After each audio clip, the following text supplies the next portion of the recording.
Please don't tell me you believe this fake beef on the Breakfast Club nonsense.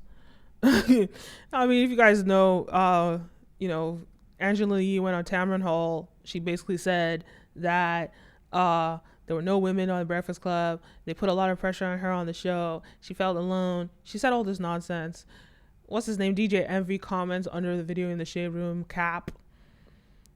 And there's like supposedly a beef between them. And he addressed it on the Breakfast Club yesterday, saying that he feels like some kind of way about her saying that. People started rehashing old beef.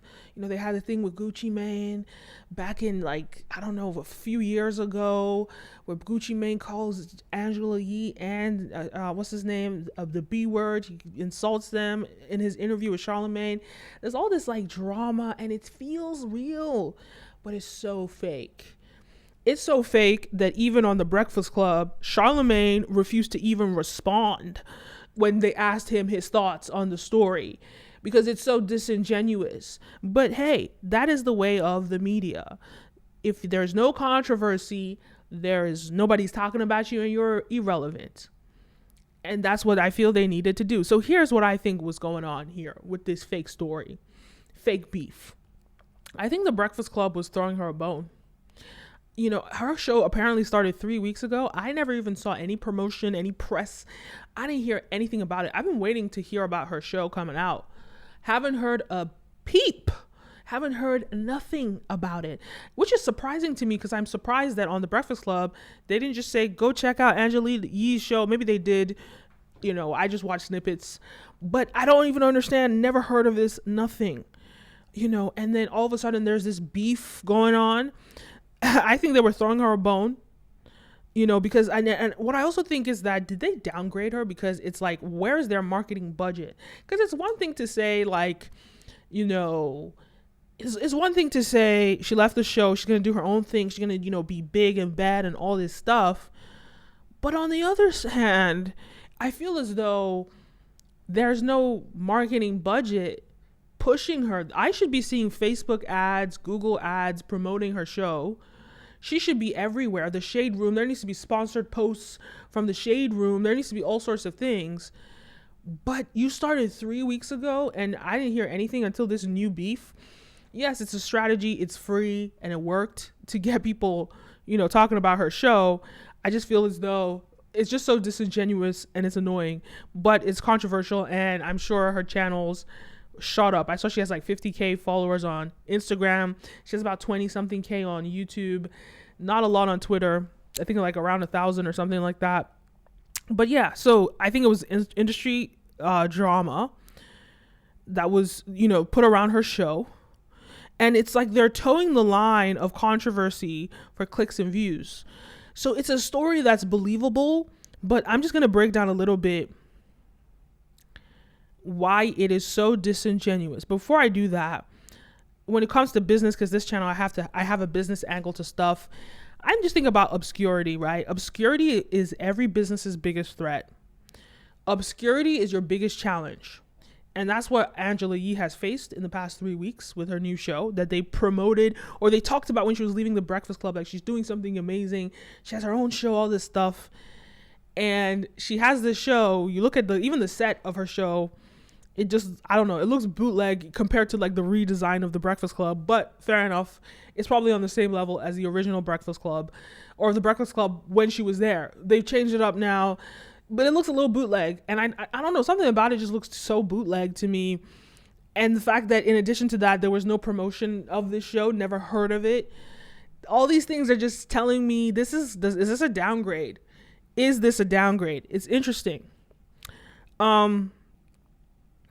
So here's where I think that they really sort of lied to us, right? I felt like they were pretending about the fact that they're not close, and they're acting like they don't talk, on the Breakfast Club. What's his name? DJ Envy was basically like, oh, the producer of the Breakfast Club, who's their boss, and also the producer of Angela Yee's show, put them on the phone together. She had to put them on the phone together. You don't have her number and you can't just text her. I think about all the celebrities that come on their show, and how they foster such strong relationships in the industry, to the effect that, Charlamagne is like, Kanye texted me, this person texted me. They just text celebrities all the time. They text all these industry folks all the time.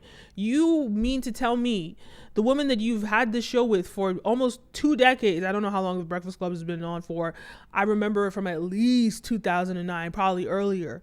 This show has been on for a long time, right? Almost whoever knows, yeah, I don't know, a long ass time, over a decade and a half, more than that, right?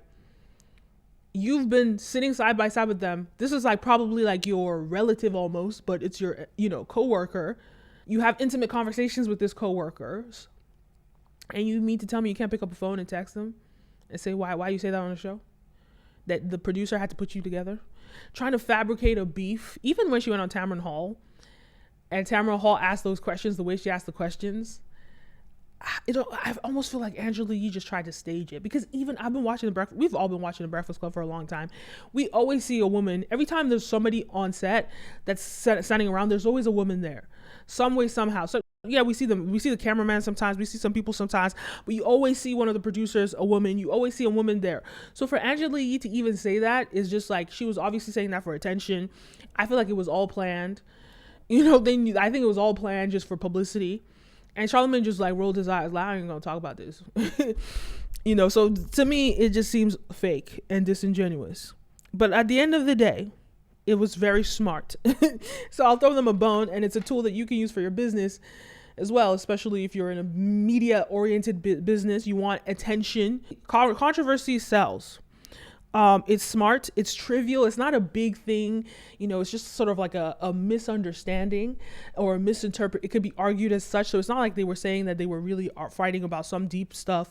It was just so like trivial, but yet believable. And of course the internet is going to do what it does. The blogs, the commentary channels, they're going to do what they do, and and start talking about this, have this story circulating, bring up old beef from the past. It's like they didn't squash that 6 years ago. Pretend like there's some real drama, just to get the story going. And it's smart. Hey, go them for being smart enough to do this. Let me know your thoughts. Do you think it's a real beef? Do you think it's fake? Do you think it's great PR for them? Great marketing for them? What are your thoughts? Leave a comment down below. Don't forget to like, follow, subscribe. You're watching Brand Video Pro. I'm your host, Kenim O. Before I go, make sure you check out my app, Ray Messenger. Ray the AI on Instagram. Ray the AI on Facebook. You can DM her on Instagram DMs, Facebook Messenger, WhatsApp. We already have hundreds of users now. We're growing so fast. Check her out. She's powered by ChatGPT. She's your on-the-go writing assistant, and she has a new feature now. You can summarize text. So if you, for example, put a link to maybe a Wikipedia page and say summarize what's on this page, she'll type it out for you in a short paragraph. Boom. How useful is that? Probably even a document too. Maybe you have a legal document. Give me a summation of this legal document. Boom, she'll summarize it for you. Check her out. Link down below. Don't forget to like, follow, subscribe, all the above, and I'll see you in the next one. Peace.